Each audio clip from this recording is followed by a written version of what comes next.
anyone think that Alligator Alcatraz is a good thing? Because you definitely don't live in Florida. Or if you do, you're a racist asshole. Remember the El Salvadorian prison, CCOT, run like a concentration camp?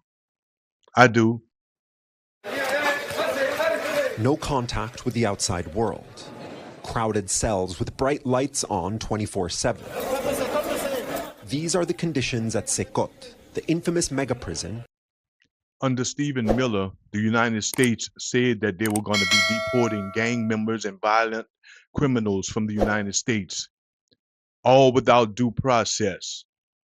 But most of the people that were sent there were nonviolent and were in the process of becoming legal citizens in the United States and were sent to a prison where they can do a life sentence, CCOT.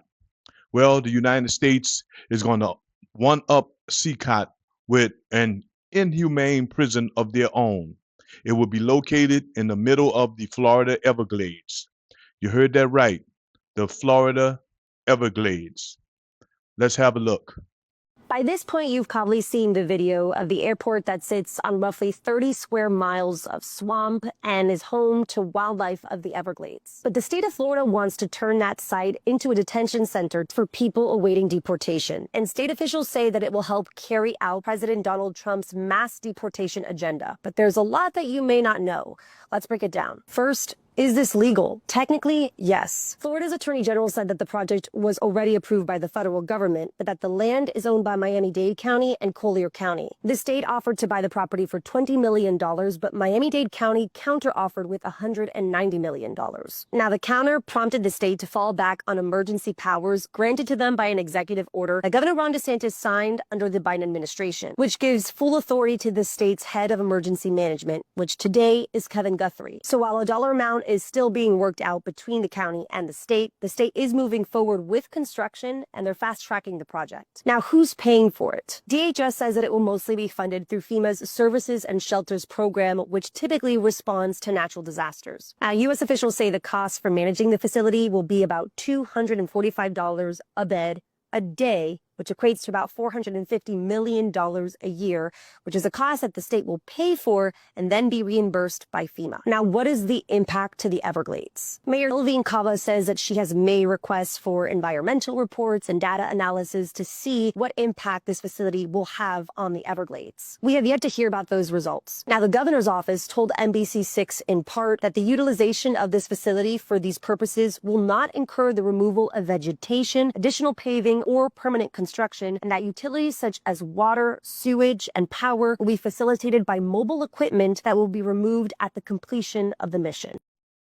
First off, this prison is going to be built and is going to be opened. A little history on how this came about.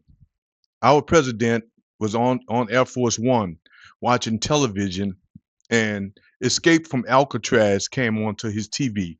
This is where the idea was born. He wanted to reopen Alcatraz, a prison that has been closed since the 1960s. Found out that it was not doable. So some of the people around him and some of the Florida officials came up with this idea that had been brewing already. Imagine that. This is how this came about, and it's going to become reality.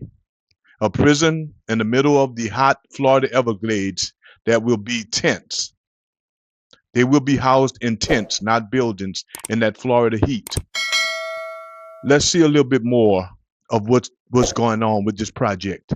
Florida is building an immigration detention site in the Everglades swamps, and let me tell you right now, that shit is not fucking cheap. It's being dubbed Alligator Alcatraz, and it's just days away from being operational. But see, this goes way deeper than anybody really thinks, okay? So everybody needs to be talking about this right now, and here's why. DHS Secretary Kristi Noem said that the facility will be funded in large part by the Shelter and Services program within FEMA. Where in the fuck is all of the funding for the future hurricane victims? But that's not even the worst part, because managing the facility via a team of vendors will cost $245 a bed per day, or approximately $450 million fucking dollars a year. But here's the thing, right? Because the expenses will be incurred by Florida and reimbursed by FEMA, which, let's do keep in mind, has a $625 million shelter and service program fund. But wait, that's not it. Because more than 50 years ago, environmental advocates, including Marjorie Stoneman Douglas, which if you don't know who that is, then I highly recommend that you look into who that is. But anyways, rallied to stop the same stretch of land from being turned into what was to be the largest airport in the entire world. Which, who the fuck uses alligators as a security measure?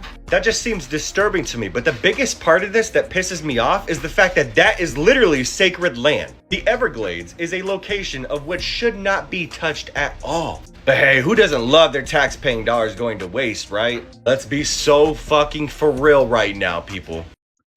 Let's hear from a Native American indigenous citizen of this area and what she has to say about this prison being near her residence.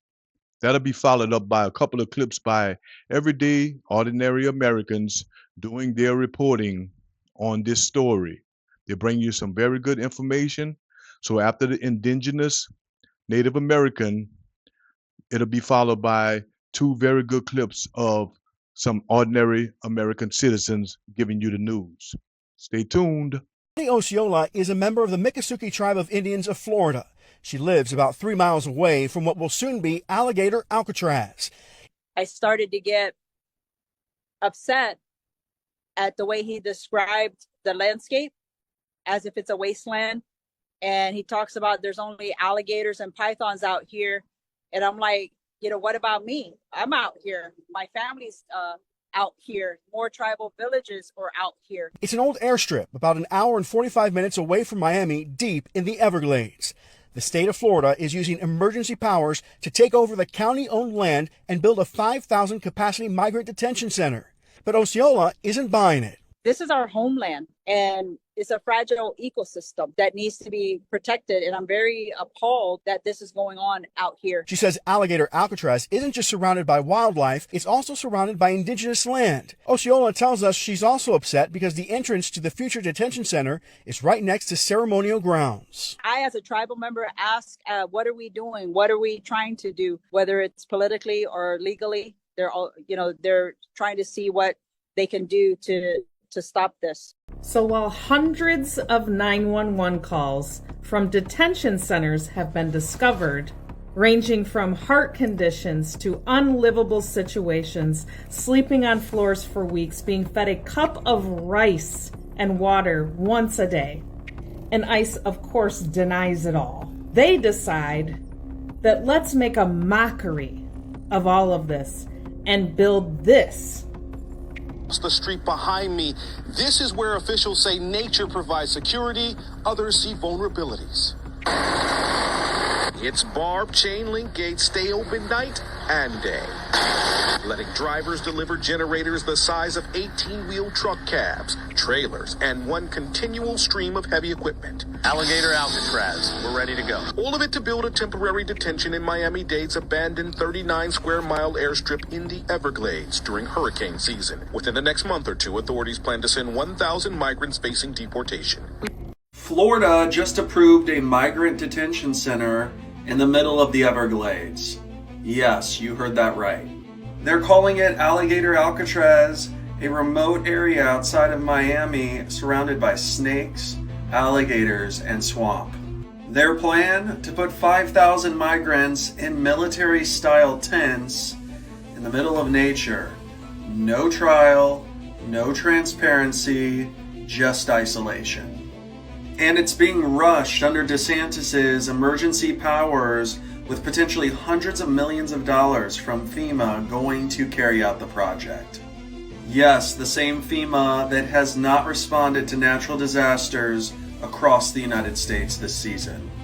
Environmental groups say that this could damage protected wetlands in the Everglades. Indigenous people groups from the region say that this violates the sacred territory. And human rights groups say that this is a dystopian move to dehumanize migrants and trade barbed wire for alligators. This isn't just cruel, it's calculated. And if you believe in human dignity, we should be standing up and shouting, not shrugging. Here are two of the vendors who will be helping the state of Florida carry out this atrocity. U.S. Tent Rental out of Sarasota, Florida. Here's their number. And Events Logistics Corporation out of Sweetwater, Florida. Here's their phone number. Make sure to share your frustration across their social media channels, call them, send them a letter, and make sure to leave a 1-star review. Yes, Florida and FEMA is going to spend this money on this concentration camp. We know that all across this country, there have been disasters that have not been receiving FEMA funds, but we find it for something like this. I'm going to leave you with a representative from the state of Florida, young Maxwell Frost, who fights all the time. Let's hear what he has to say, and I'll talk to you guys on the next one. I appreciate it. Please subscribe to the channel and share this with your friends. See you next time. All right, just when you think things can't get any crazier or cruel, yesterday the state of Florida announced a new project. It's a project that'll be a new ICE detention facility to host 5,000 beds for detainees, people who have been kidnapped and that are going to be human trafficked by ICE. They're calling it Alligator Alcatraz. It's going to be in the middle of the Everglades in Florida. And what they said was just completely cruel. The attorney general said, well, we won't have to build a lot of fences because there's gators everywhere, insinuating that there's gators and wildlife to kill detainees. The other thing they said is they want to open this in July. Yeah, in like a month or so. When asked about it, they said, well, we're not going to build buildings or infrastructure. It's going to be tents. The whole thing is going to be tents. And let me tell you guys, I've been to an ICE facility in Florida that's actually buildings, and it was cruel, horrible, horrid conditions. And that was buildings. Imagine tents. I really believe that if this project moves forward, it's going to be a place where there's going to be so much abuse and cruel punishment of people who most of them don't have a criminal record.